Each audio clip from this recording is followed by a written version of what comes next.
मंदिरों में जो पूजा पाठ कर रहे हैं और वहां पर रुद्राभिषेक भी करा रहे हैं, अनुष्ठान भी करा रहे हैं, तो जो बीजेपी के समर्थक हैं या उनके चाहने वाले हैं, जो उनके कामों से जो खुश है, क्योंकि यहाँ पर जो भी काम हुए वो धरातल पर दिख रहे हैं, चाहे फ्लाईओवर की बात करें, शिक्षा की बात करें, स्वास्थ्य की बात करें, या जो भी सौंदर्यीकरण की बात करें, जो 84 घाट बने यहाँ पर, जो उसका जो एक सौंदर्यीकरण हुआ है, चाहे नमो घाट की बात करें, 80 घाट की बात करें, दशाश्वमेध घाट की बात, मुख्य जो घाट है उनका बहुत जो है विस्तारीकरण हुआ है। तो इसको देखकर काफी लोग जो है आश्वस्त है, जो भी यहाँ पर बीजेपी के समर्थक है, प्रशंसक है, वो काफी आश्वस्त है, क्योंकि यहाँ पर काम जो धरातल पर दिख रहा है, तमाम ऐसे फ्लाईओवर जो है कि यहाँ पर निर्माण हुए। ठीक है राजू, अपने अपने मुद्दे हैं, अपने अपने मुद्दों को जहन में रखते हुए लोगों ने वोटिंग की है और आज तस्वीर साफ हो जाएगी कि आखिर जनादेश किसके पक्ष में है।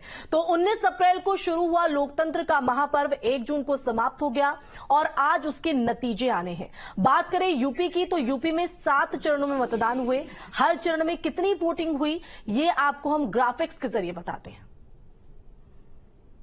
चलिए आपको ग्राफिक्स के माध्यम से समझाते हैं कि यूपी में हर चरण में कितना मतदान हुआ। 19 अप्रैल को हुए पहले चरण की वोटिंग में 61.11% मतदान हुआ था। 26 अप्रैल को हुए दूसरे चरण के मतदान में 55.19% वोट पड़े थे। वहीं 7 मई को तीसरे चरण के मतदान में 57.55% वोट डाले गए। 13 मई की बात करें तो 13 मई को 13 सीटों पर चौथे चरण का मतदान हुआ था और चौथे चरण में कुल 58.22% वोटिंग हुई थी। वहीं 20 मई को 5वें चरण में 14 सीटों पर वोटिंग हुई थी और इस चरण में कुल 58.02% मतदान हुआ था। 25 मई को छठे चरण में 14 सीटों पर वोटिंग हुई थी और इस चरण में 54.04% वोट डाले गए थे और आखिरी चरण यानी 1 जून को 13 सीटों पर वोटिंग हुई और 55.85% वोट पड़ा था।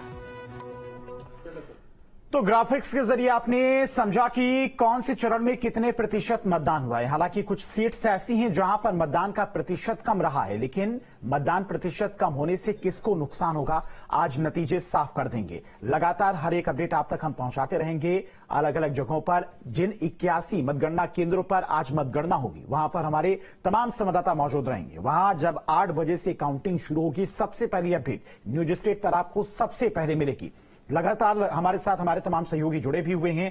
एक बार फिर से धाराजीत का रुख करते हैं, जो कि मथुरा से हमारे साथ जुड़े हुए हैं। धाराजीत, मथुरा की बात करें तो वहां पर फिलहाल काउंटिंग सेंटर्स पर किस तरह की व्यवस्थाएं की गई हैं, क्योंकि डीजीपी प्रशांत कुमार की तरफ से एक सर्कुलर भी सभी अधिकारियों को जारी किया गया है कि किसी भी तरह का उपद्रव ना हो और उपद्रव होने की आशंका पर किस तरह तमाम स्थितियों को संभालना है।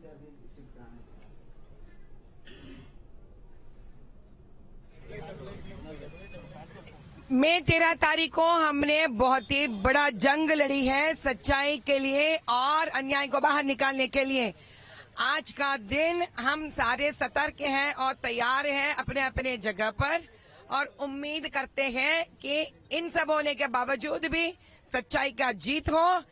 अगर हमको दिन के आखिरी में पता चलता है कि कुछ न कुछ गड़बड़ फिर से है या सच्चाई का आज प्रकट ना हुआ, तो हम इस जंग को यहाँ छोड़ेंगे नहीं, इसको आगे भी लेके जाएंगे और न्याय स्थल तक जाएंगे हम सच्चाई को जिताने के लिए। विपक्ष के लोग चाहे जो कुछ भी करें, आप अगर विपक्ष की बात करें तो प्रदेश में जो 2 पार्टियां एक तरह से लड़ रही हैं मिलकर के, कांग्रेस और सपा। कांग्रेस के पास कितना वोट है आप देख रहे हैं, उसी के दम पे सपा उछल रही है। तीसरा कौन सा जाति का वोट इनको मिल रहा है? सपा अकेले न लड़ रही है और सपा कांग्रेस के साथ इस नाते समझौता की है कि ये मुसलमान कांग्रेस के साथ चला जाता तो मुसलमान का वोट रोकने में ये सफल है, ये मानते हैं। और ये भी नहीं है कि मुसलमान सब कांग्रेस और सपा को दे रहा है। 20 से 25% मुसलमान बीजेपी को दे रहा है, चाहे वो 3 तलाक पे दे रहा हो, चाहे केंद्र और प्रदेश सरकार की योजनाओं का लाभ लेके दे रहा हो, चाहे वो लंबे समय तक कांग्रेस सपा के शासन से जो उनका नुकसान हुआ है, 38% नौकरियों में थे, आज 1% नहीं रह गए हैं। ये बात पढ़े लिखे लोग समझ रहे हैं। मोदी जी के राज्य में आईएएस में पहली बार 51 बच्चे मुसलमानों के पास हुए हैं। वो तो खुश हैं, उनके परिवार खुश हैं, उनके रिश्तेदार खुश हैं। ये कम से कम मोदी जी के राज में हम लोग हुए, जो कांग्रेस सपा के राज में नहीं हुए। तो ये सारी चीजें यहाँ एनडीए गठबंधन के साथ वोटों का अंबार है। ओम प्रकाश राजभर एक अपना वोट लेकर के खड़े हैं, संजय निषाद जी अपना वोट लेकर के खड़े हैं, अनुप्रिया पटेल जी अपना वोट लेके खड़ी हैं, चौधरी जैन जी अपना वोट लेके खड़े हैं और भारतीय जनता पार्टी के अपना वोट है। तो 5 लोग मिलकर यहाँ वोट लेके खड़े हैं और मोदी जी का काम बोल रहा है। लेकिन आप अभी